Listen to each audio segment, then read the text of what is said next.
வாங்க friends, Sunday சமையல் என்னன்னு சொல்லி பார்க்கலாம். சமையல் வந்து நான் முடிச்சுட்டேன். சரி சாப்பிட்டுட்டு நம்ம வீடியோ போடலாம் சொல்லிட்டாங்க.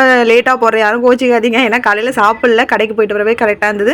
இன்றைக்கி வேறு மார்க்கெட்டில் ரொம்ப ரஷ்ஷுங்க. 48 நாள் விரதம்லாம் முடிஞ்சு நாங்கள் சிக்கன் தான் எடுத்து செஞ்சோம். சிக்கன் மட்டன் தானே எடுத்து செஞ்சோம். நாங்கள் ஃபிஷ் மார்க்கெட் போவே இல்லை. சரி இன்றைக்கி தான் போய் வாங்கிட்டு வரலாம் சொல்லி போனால் செம்ம கூட்டம். க்ளீன் பண்ணுற இடத்துலையும் நல்ல ஜனங்க. அதனால தான் கொஞ்சம் லேட்டாகிடுச்சு எனக்கு செஞ்சு முடிச்சு எல்லாம் பண்ணுறதுக்காட்டியும். இன்றைக்கி பார்த்தீங்கன்னா சுட சுட சாதம் வடிச்சிருக்கேன். சாதம் பார்த்தீங்கன்னா நொய்யரிசியில் வடிச்சிருக்கேங்க. எங்களால் நொய்யரிசி மறக்கவே முடியாதுங்க. நாங்கள் தனியாக வந்தப்போ, அதாவது கல்யாணம் ஆகிட்டு ஒரு 2 வருஷம் கழிச்சு தனியாக தான் வந்துட்டோம். தனியாக வர சொல்ல பார்த்தீங்கன்னா ரொம்ப கஷ்டப்பட்டோம். சாப்பாட்டுக்கே கஷ்டப்பட்டப்போ நொய்யரிசி தான் எங்களுக்கு சாப்பாடு. எங்களுக்கு அந்த நொய்யரிசி 5 கிலோ வாங்குவோம்.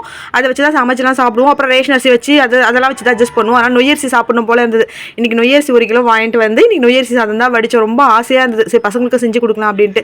சூப்பராக இருந்ததுங்க. நொய்யரிசி சாதம் வடிச்சிட்டு இன்றைக்கி எறா வாங்கிட்டு வந்து எல்லா காயும், கத்திரிக்காய், முருங்கைக்காய், வெண்டைக்காய், உருளைக்கிழங்கு எல்லாம் போட்டு சூப்பராக ஒரு எறா குழம்பு வச்சாச்சு. நெக்ஸ்ட்டு பார்த்தீங்கன்னா எறா கொஞ்சமாக வாங்கி கொஞ்சோண்டு எறா குழம்புல போட்டுட்டு மீதி வந்து தொக்கு பண்ணியாச்சு. நொய்யரிசி சாதம் பார்த்தீங்கன்னா அது நொய்யரிசி மாதிரி இல்லைங்க, நல்லா சாதம் மாதிரியே இருந்தது. சூப்பராக இருந்தது. நாங்கள் மறக்கவே மாட்டாங்க அந்த நொய்யரிசி சாதம். அக்கா, அதாவது பெரியமா பொண்ணு அக்கா இங்கே இருக்காங்க ஒருத்தவங்க, அவங்க தான் எங்களுக்கு அதை வாங்கியும் கொடுப்பாங்களே. ஏன்னா அவ்வளோ கஷ்டப்பட்டோன்னு வச்சுக்கோங்களேன். அப்புறம் பார்த்தீங்கன்னாக்கா மீன் வறுவல் தான். வஞ்சர மீன் ஓரளவுக்கு சைஸாக கிடச்சிது.